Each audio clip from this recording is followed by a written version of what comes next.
Salam, selamat petang buat rekan-rekan kaum bapa dan juga adik-adik pemuda-pemudi yang dikasihi oleh Tuhan kita Yesus Kristus. Kembali lagi di dalam ibadah online pada Sabtu hari ini, pada pekan hari ini. Dan sebelum kita masuk di dalam khotbah, mari kita siapkan terlebih dahulu bacaan kita pada malam hari ini yang diambil dari Amsal 4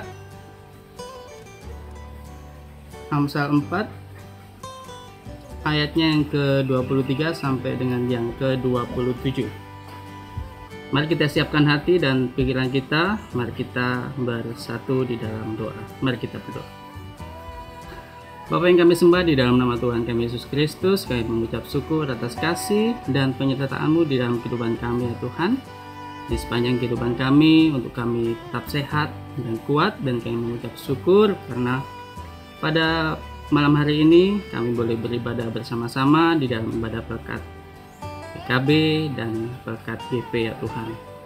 Berkatilah dan kuduskanlah hamba-Mu ini yang akan menyampaikan firman-Mu.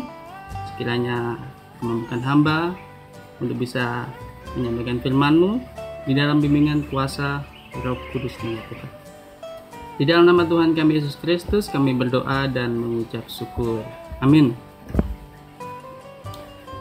Firman Tuhan diambil dari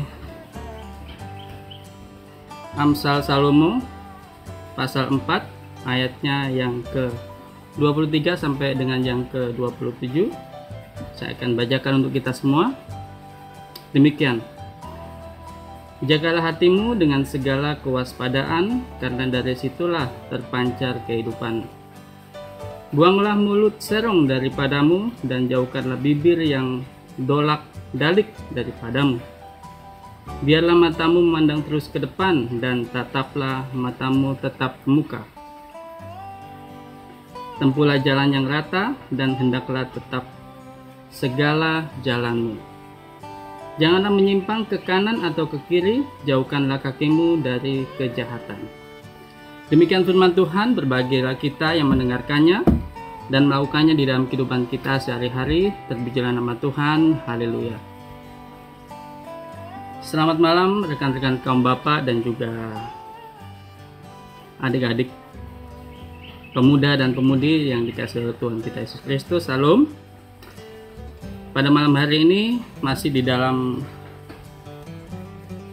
ruang pikiran seorang Salomo yang tidak hanya sebagai seorang raja atau nabi menurut sebagian orang yang mendiami permukaan muka bumi ini, tetapi juga Salomo adalah seorang seniman terutama dalam bidang sastra yang sudah menghasilkan begitu banyak karya sastra dalam bentuk tulisan maupun nyanyian. Pertama-tama kita harus menyatukan pemahaman kita bersama tentang makna dari kata hati di dalam bacaan kita pada malam hari ini. Seringkali kita memahami firman Tuhan hanya secara harfiah tanpa menghiraukan makna yang tersirat di dalamnya. Hati dalam bacaan kita pada malam hari ini bukanlah hati kalau bermasalah bisa menyebabkan sakit lever ataupun sakit kuning, tetapi hati yang kita maksud pada malam hari ini adalah hati yang kalau bermasalah bisa merusak seluruh metabolisme roh batin kita dan bahkan jasmani kita. Menurut Kamus Besar Bahasa Indonesia atau KBBI, kata hati memiliki banyak sekali makna yang terkandung di dalamnya. Tetapi ada beberapa makna yang cocok untuk kita bandingkan di dalam yang sesuai di dalam bacaan kita pada malam hari ini. Menurut Kamus Besar Bahasa Indonesia, hati itu adalah sesuatu yang ada di dalam tubuh manusia, yang dianggap sebagai tempat segala perasaan, batin, dan tempat menyimpan pengertian.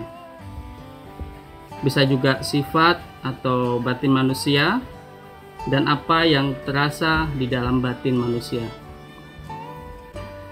Dan menurut Amsal, hati adalah pusat kehidupan seperti yang dijelaskan pada ayatnya yang ke-23. Jagalah hatimu dengan segala kewaspadaan, karena dari situlah terpancar kehidupan.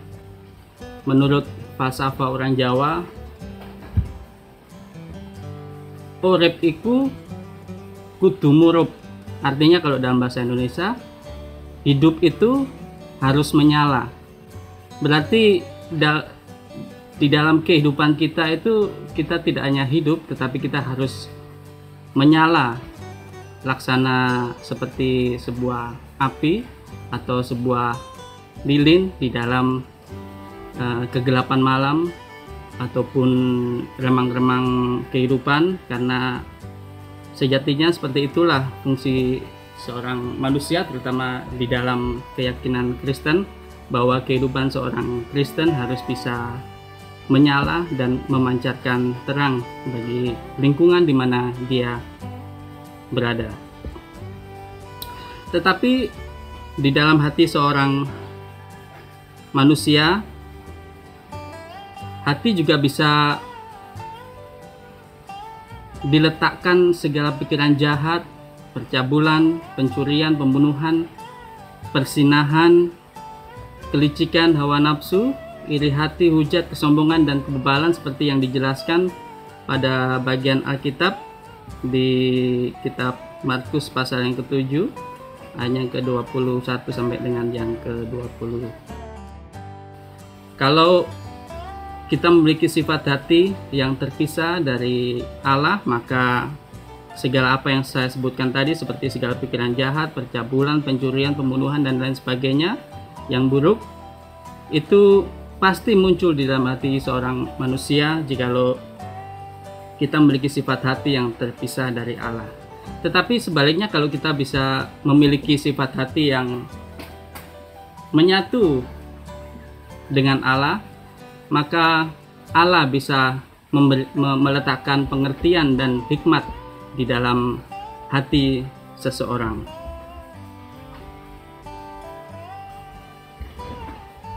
Karena sejak mulanya, sejatinya kita diciptakan serupa dan segambar dengan Allah, tidak hanya secara fisik tetapi juga hati dan batin kita.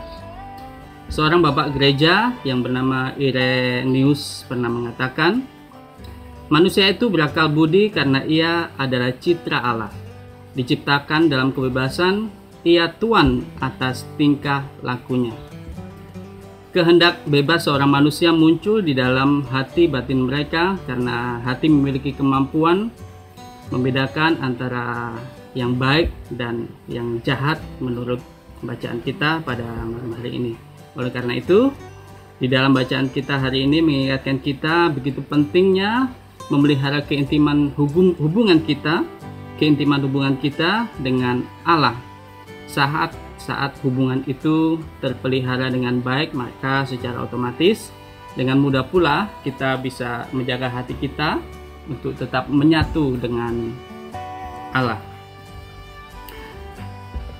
Bapak Ibu, persekutuan kaum bapa dan juga adik-adik berkat GP, pemuda dan pemudi yang dikasihi oleh Tuhan kita Yesus Kristus, fondasi kehidupan seorang anak menjadi seorang manusia yang seutuhnya juga dimulai dari kehidupan keluarga.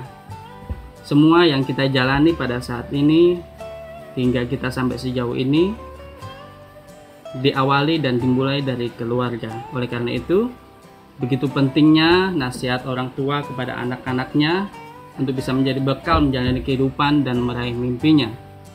Seperti yang dijelaskan pada awal-awal bacaan pada pasal yang keempat ayatnya yang pertama, dengarlah hai anak-anak didikan seorang ayah, dan perhatikanlah supaya engkau beroleh pengertian.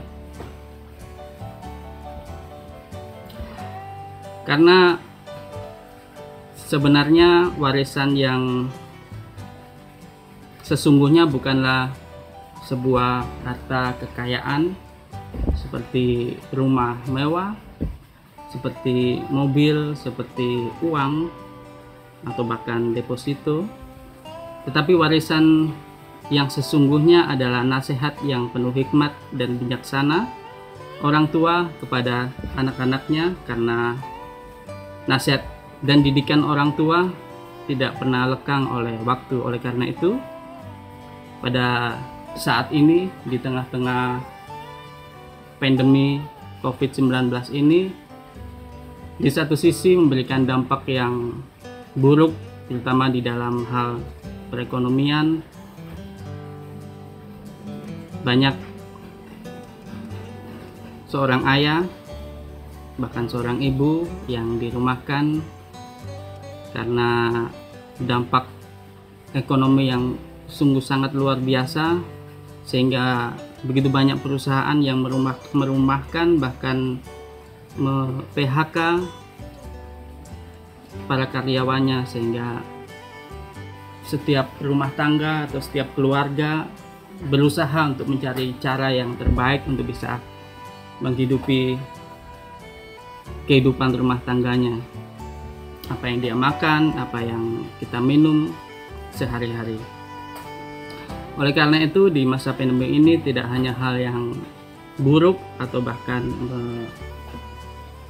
menyedihkan yang kita alami, seperti yang juga saya alami di dalam keluarga saya, tetapi ada hal-hal positif yang bisa kita ambil di dalam kehidupan kita di dalam masa pandemi saat ini, yaitu selama kita di rumah, begitu banyak waktu yang kita peroleh bersama-sama dengan istri, suami, bersama-sama dengan anak cucu dan keluarga di rumah. Oleh karena itu, saya mengajak seperti ajakan Amsal untuk memberikan ajaran dan didikan kepada anak cucu kita. Mari kita juga di dalam masa pandemi ini, dengan banyaknya waktu yang kita peroleh untuk bersama-sama dengan keluarga di rumah, mari kita juga memanfaatkan waktu itu sebaik mungkin untuk memberikan pengajaran dan didikan. Begitu banyak metode-metode yang bisa kita berikan. Tidak harus secara frontal kita memberikan sebuah ajaran dan didikan kepada anak-anak kita atau kepada rekan-rekan sepelayanan kita, tetapi begitu banyak metode-metode yang secara tidak langsung bisa memberikan sebuah ajaran dan didikan kepada mereka.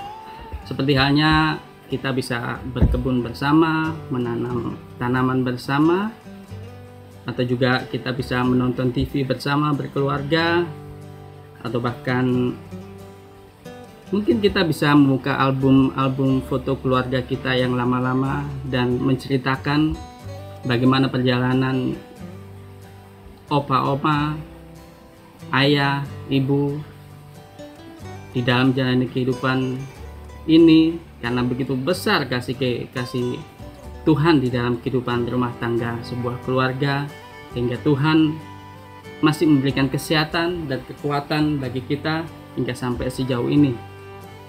Itu adalah bentuk-bentuk atau metode yang bisa kita berikan kepada anak cucu kita, kepada rekan-rekan kerja sepelayanan kita, untuk bisa memberikan sebuah ajaran dan didikan kepada mereka.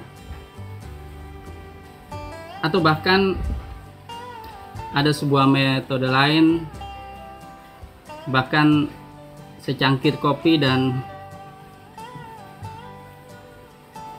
pisang goreng bisa menjadi sebuah sarana yang baik untuk kita bisa memberikan sebuah ajaran dan didikan kepada anak cucu kita, kepada orang tua kita.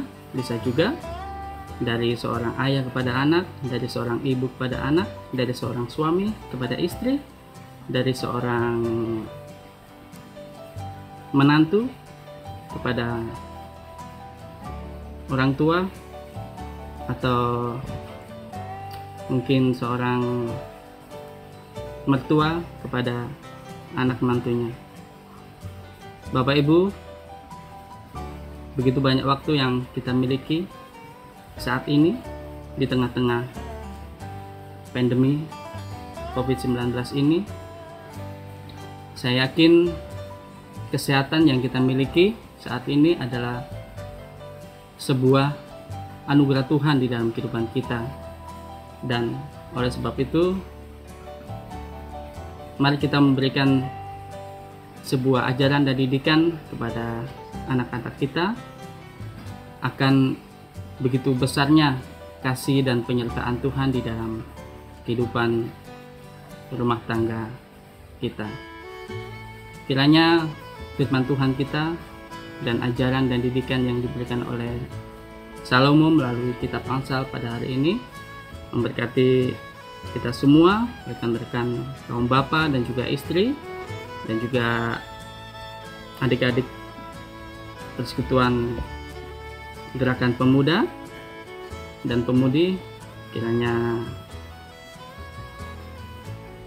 tetap sehat dan kuat meskipun kita dibatasi oleh ruang dan waktu, kita dibatasi oleh sekat-sekat peraturan yang ada demi keselamatan kita, tetapi pikiran kita dan ide-ide kreatif kita tidak pernah terbatas oleh apapun itu. Demikian firman Tuhan pada malam hari ini. Amin.